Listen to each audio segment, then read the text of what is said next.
So I'm Becky Cope English, and I am with Scout Realtor Group, managing broker partner here in Chattanooga. We're here to talk about NAR. I am talking for, and these are my opinions, I'm talking for Becky English and Scout Realtor Group. I'm not talking for Greater Chattanooga Realtors, Tennessee Realtors, or the National Association of Realtors.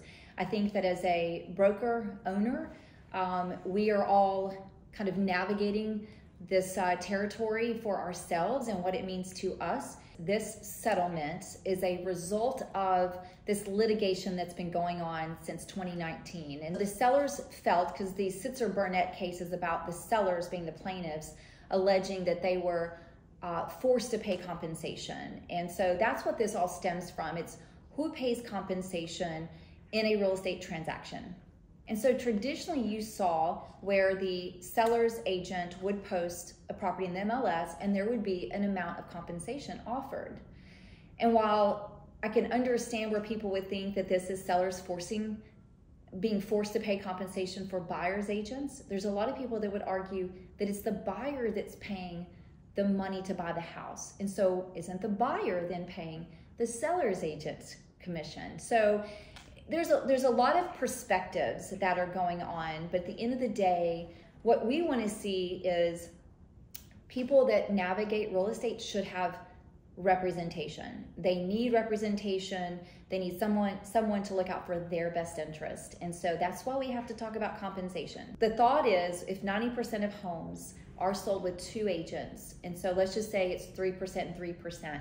If a seller says, I want to list my home and I'll pay you 3%, but I don't want to offer a buyer's agent compensation, that's fine. What's going to happen is the listing agent would say, well, the market price is that your home is valued at this amount. That amount, market price definition, is two agents have been part of that market price. So if we're going to list your house, we need to compensate for that other commission being pulled out.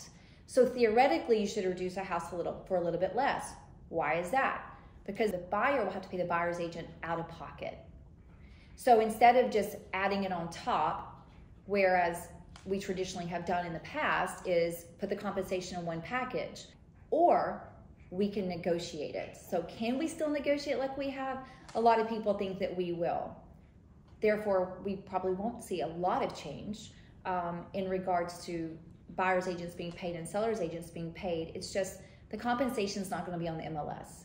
It's not going to be transparent like it used to be. It's going to require a couple more steps, but that's okay. We can do that. This settlement is going to prohibit us from putting compensation in the MLS. It's also going to require that there be buyer brokerage agreements. Now, a lot of companies require them, but they haven't really enforced doing it on the front end. It's always been show a couple houses, make a couple offers, that kind of thing. And then now we have an agreement that there's representation, and that's never been correct. So I think that is going to change. What it does do, I think that's a positive, is it forces us to truly act like real estate professionals and sit down with a buyer early in the conversation and say, here's what buyer brokerage is about. This is what we do for you. These are all the things that we help you navigate. We use our experience, we use our knowledge, and we help you get the best home for you under the terms that are best for you as well. So it's going to force us to do things a little bit differently. And I think that is a good thing, because that gives us a chance to educate buyers. If I have a buyer and they want to see homes tomorrow, and I have a compensation agreement with them, a representation agreement that is for X percentage, I've got to call all of the seller agents and ask them, are you offering compensation? And then I have to go back to my client and say, here's what's being offered. How do you want to approach each one of these showings? So that's going to take time. So it's going to be extremely important for real estate agents to be accessible to other realtors. If you want to make these transactions happen and be cooperative, you're going to have to be more accessible. I think buyers are going to be a little upset that they can't just call an agent to show them a house because they just want to see a house. There are some agents out there just desperate. They just want the business, and if you call them and say jump, the realtor says how high. And we need to get away from that. Our profession, We are licensed professionals. We have to have E&O insurance. We have to maintain our licenses. We have to maintain all of our memberships, and that costs us money. So we're going to have to require that the consumer become a client and they follow the steps.